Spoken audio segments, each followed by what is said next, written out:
Hello everyone, welcome to DCM classes. आज हम university of Rajasthan का बीकॉम ईएफएम सेकंड सेम का जो है वो सिलेबस डिस्कस करेंगे। एबीएसटी का सिलेबस हम पहले डिस्कस कर चुके हैं, वीडियो अवेलेबल है, वो आप देख लीजिएगा। ईएफएम में भी इस बार थ्योरी प्लस न्यूमेरिकल भी है आपके, और इजी है, बहुत इजी है, टफ नहीं है। लेकिन आपको पता है फर्स्ट सेम जो है वो कंपेरेटिवली आपका बहुत जल्दी हो गया था। नॉन कॉलेज वाले बच्चों को तो एकदम पता चला था कि हमारा भी सेमेस्टर ही होगा, और सब्जेक्ट्स में भी बहुत कंफ्यूजन थे। बहुत अच्छी तरह से आप पढ़ाई नहीं कर पाए हो मैक्सिमम स्टूडेंट फर्स्ट सेम में। तो कंपेरेटिवली जैसा एग्ज़ाम जाना चाहिए था वैसे नहीं गया। तो अब यहाँ सेकंड सेम में आप वो भरपाई कर सकते हो।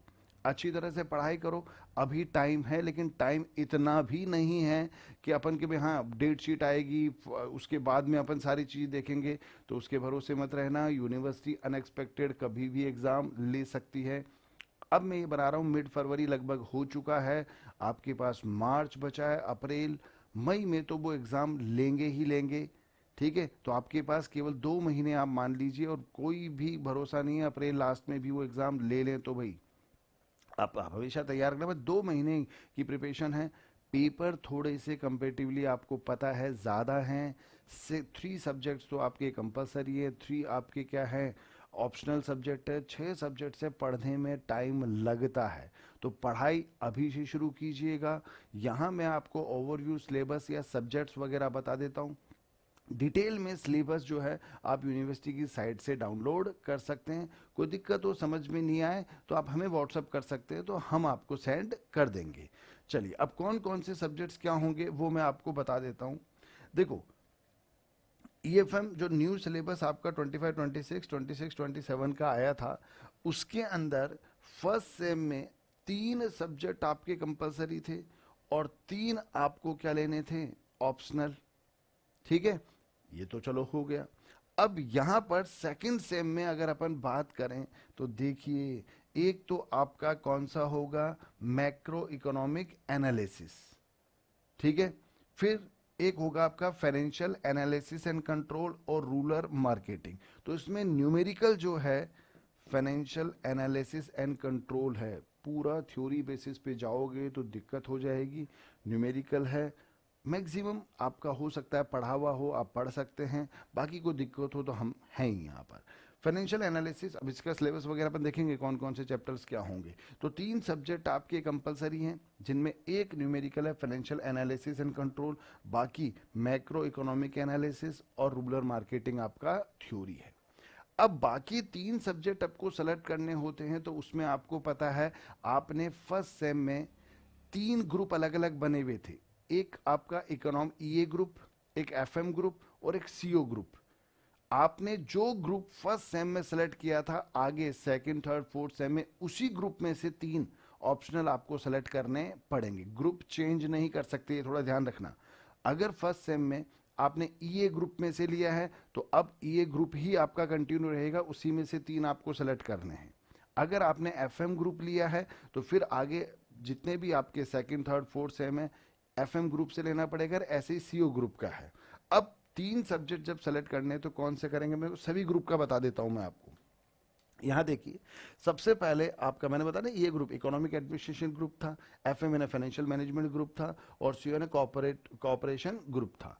अगर आपने मान लो ये ग्रुप फर्स्ट सेम में सेलेक्ट किया है, तो यहां पर भी आपको उसी में से लेना पड़ेगा। तो यहां देखो, बिल्कुल क्लियर आपको दिया हुआ है, फर्स्ट सेम में तो आपने इन 4 में से कोई 3 सेलेक्ट किए होंगे। अब सेकंड सेम में आपको देखो, ये सेकंड लिखा हुआ है यहाँ, ये 4 इनमें से सेलेक्ट करना है। कौन कौन से हैं, एक Indians foreign trade, industrial development in Rajasthan, agriculture economics और ऑपरेशन रिसर्च। तो अब आपकी समझ में कौन से सेलेक्ट करें। तो इसमें देखो, बाकी ये 3 तो आपकी थ्योरी हैं, ऑपरेशन रिसर्च आपका न्यूमेरिकल है। अब न्यूमेरिकल पर सर हमें तो न्यूमेरिकल नहीं लेना, हमें तो यही लेना। अरे ये न्यूमेरिकल सब्जेक्ट बहुत बढ़िया है, सबसे ज़्यादा पढ़ने में ही मज़ा ऑपरेशन रिसर्च को आता है। एक तरह से मैथ्स का पोर्शन होता है ये, लेकिन प्योर मैथ नहीं होती, इसमें सिंपल स्टेप्स फॉलो करना होता है, पढ़ने में भी बहुत मजा आएगा और इस चैप्टर की इस सब्जेक्ट की नॉलेज भी आपको होनी चाहिए, आगे बहुत काम आती है ये। काफ़ी बच्चे जो एम कॉम सब कर लेते हैं, ये सब्जेक्ट नहीं पढ़ा होता तो बाद में परेशान होता है, ये सब्जेक्ट पढ़ लेते तो बहुत बढ़िया था। तो न्यूमेरिकल है, स्कोरिंग है, सबसे ज़्यादा स्कोर भी आप इसमें कर सकते हो क्योंकि ये ईजी है। क्या क्या सब्जेक्ट चैप्टर होंगे वो अपन आगे डिस्कस करेंगे, लेकिन मेरे हिसाब से आपको इन चारों में एक तो ये ऑपरेशन रिसर्च तो लेना ही चाहिए। हाँ, जिसको बिल्कुल ही हो कि साहब मेरे को तो न्यूमेरिकल पढ़ना ही नहीं है, तो फिर वो आप ये 3 सब्जेक्ट ले सकते हो।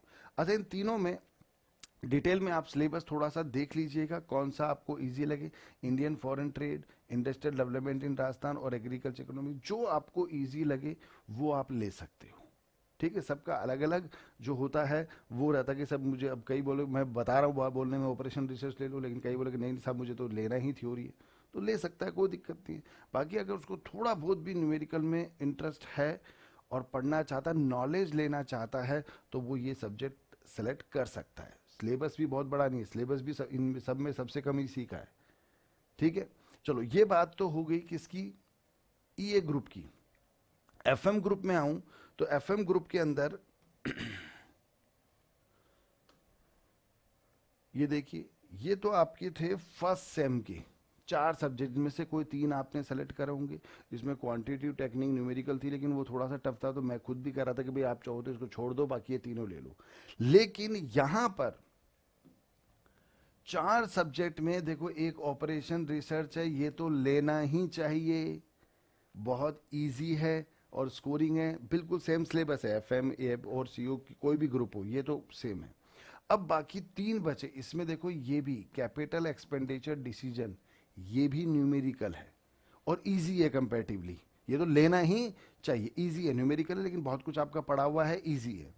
एक पोर्टफोलियो मैनेजमेंट, इसमें भी न्यूमेरिकल है। फाइनेंशियल सिस्टम इन इंडिया आपका थ्योरी है, लेकिन कंपैरिजन देखो, एक तो ये लेना ही लेना है और ये भी लेना है, बाकी बचे ये 2। अब इसमें ये आपका थ्योरी है, हालांकि इसका सिलेबस थोड़ा सा बड़ा है भाई, पोर्टफोलियो मैनेजमेंट में न्यूमेरिकल भी है, लेकिन इसका थोड़ा सिलेबस क्या है, कम है, हर यूनिट में लगभग एक एक चैप्टर ही दे रखा है। तो आप ये न्यूमेरिकल में थोड़ा इंटरेस्ट है तो ये ले सकते हो, लेकिन आपको लगे नहीं हमको भाई क्योंकि एक तो न्यूमेरिकल कौन सा हो गया जो कंपलसरी हो गया फाइनेंशियल एनालिसिस वाला, और 2 ये हो गए, और बोलेंगे साहब एक तो मुझे थ्योरी ही लेना है ये, तो फिर आप ये वाला ले सकते हो फाइनेंशियल स्टेटमेंट। मैंने कहा डिटेल में इनका सिलेबस साइड पे देख लेना, जो आपको इजी लगे वो आप ले सकते हो। तो इन चारों में से कोई 3 सेलेक्ट आपको करने हैं, जिसमें ऑपरेशन रिसर्च और कैपिटल एक्सपेंडिचर ये तो लेना ही लेना है, इन दोनों में से कोई एक सेलेक्ट कर लीजिएगा। अब बात आती है आपके सीओ ग्रुप की। देखिए, सीओ ग्रुप में ये 4 में से कोई 3 तो आपने फर्स्ट सेम में ले लिए होंगे, अब ये सेकंड सेम के देखो ये साफ साफ ये 4 दे रखे, जिसमें मैं फिर बार बार कह रहा हूं ऑपरेशन रिसर्च जो है ये तो लेना ही चाहिए, तीनों में कॉमन है और इजी भी है। अब बात आती है आपके इन 3 में, तो सिलेबस देख लीजिएगा आप भी, तीनों थ्योरी है, cooperative movement in India, financing cooperative projects and micro finance, तीनों ही आपके क्या हैं, थ्योरी हैं। जो भी आपको सिलेबस कम लगता है किसी का कि भाई हाँ ये कम है, तो उनमें से कोई भी आप 2 सेलेक्ट कर लेना, और जिसको मैंने कहा पूरी थ्योरी पे जाना है तो वो तीनों यही सेलेक्ट करना है, ऑपरेशन रिसर्च लेना ही नहीं, तो आपका एक ही न्यूमेरिकल फाइनेंशियल एनालिसिस रह जाएगा। बाकी मैंने फिर बार बार कह रहा हूँ ये आपको पढ़ने में बहुत मजा आएगा भाई। अब हालांकि आपको बोलोगे साहब मेरे पास तो टाइम ही नहीं पढ़ने का, तो वो अलग बात है, ठीक है। बाकी ये आगे कॉम्पिटिटिव एग्ज़ाम जो होते हैं या नेट का आप एग्ज़ाम देना चाहते हो आगे, और कॉलेज लेक्चरर वगैरह कुछ भी देना चाहते हो, तो ये वाला ऑपरेशन रिसर्च जो है ये अच्छा सब्जेक्ट है, नॉलेज होना चाहिए। ये बाकी चीज़ें तो अपन थ्योरी वाली तो कभी भी पढ़ के क्लियर कर सकते हैं, ठीक है, क्योंकि कंपटीशन में आगे आता है ना, थ्योरी वाले तो अपन पढ़ सकते हैं, न्यूमेरिकल वाले कॉन्सेप्ट बाद में आप नहीं पढ़ पाओगे। तो ये आपका बेस था। 3 आपको मैंने कहा कंपलसरी है, जिनमें एक फाइनेंशियल एनालिसिस एंड कंट्रोल आपका न्यूमेरिकल है, बाकी दोनों क्या है थ्योरी। और बाकी ग्रुप में कौन सा है आपके, उस ग्रुप में से आपको 3 सेलेक्ट करने हैं, 3 में से कौन कौन से सेलेक्ट करने हैं पूरा सिलेबस देख लीजिएगा। अब मैंने दो कॉमन सब्जेक्ट बताए, एक तो आपका कौन सा फाइनेंशियल एनालिसिस एंड कंट्रोल, वो तो कंपलसरी है, सबको देना ही देना है, वो न्यूमेरिकल है। एक ये ऑपरेशन है। इन दोनों का तो मैं आपको सिलेबस बता देता हूं ताकि थोड़ी पिक्चर क्लियर हो जाए। ये तो देखो सबके कंपलसरी है, फाइनेंशियल एनालिसिस एंड कंट्रोल, जिसमें पहला जो चैप्टर है आपका फाइनेंशियल एनालिसिस इंट्रोडक्शन, ये तो पूरा थ्योरी का है। Second analysis and interpretation of financial statement, ये प्रैक्टिकल है आपका। हालांकि इसमें थ्योरी भी, टेक्निक्स वगैरह पूछ लेते तो थ्योरी भी आ सकता है, बाकी इसमें न्यूमेरिकल है। फिर सेकंड यूनिट की बात करें अपन, तो इसमें देखो तीनों न्यूमेरिकल है, ratio analysis, fund flow, cash flow. तो ये अब पहले भी पढ़ चुके हैं पढ़ने में, तो लेकिन इनका रिवीजन करना जरूरी है क्योंकि भूल जाते, थोड़ा सा लेंदी स्टेप्स रहता है।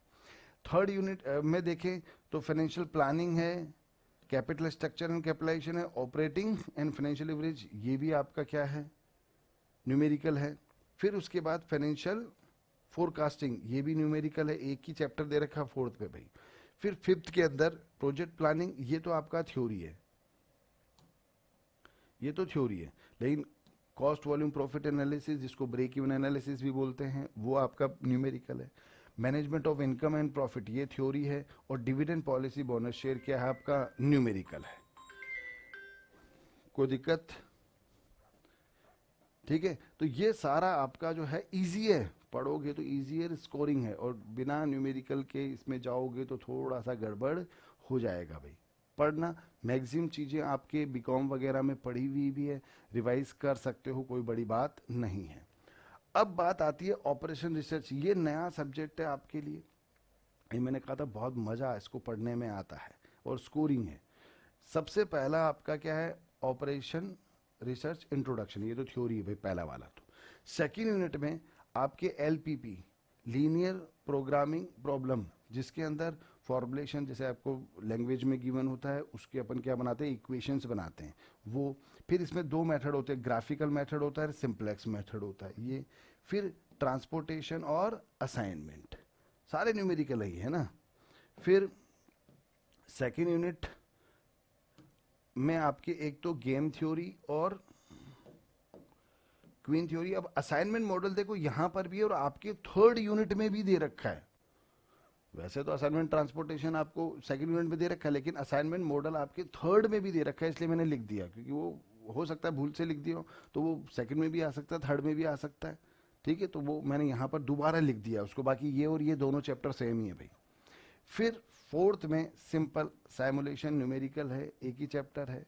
फिफ्थ में बात करते हो नेटवर्क एनालिसिस, जिसमें पर्ट और सीपीएम, एक क्रैशिंग भी होता है, वो नहीं केवल पर्ट सीपीएम दे रखा है, और डिसीजन थ्योरी, ये भी न्यूमेरिकल है। तो पढ़ने में मज़ा आता है, इसको आप पढ़ सकते हैं। बाकी जो सब्जेक्ट मैंने बता दिया, आपकी जैसी इच्छा हो, जैसा आपको सूट करता हो, वो आप ले सकते हो।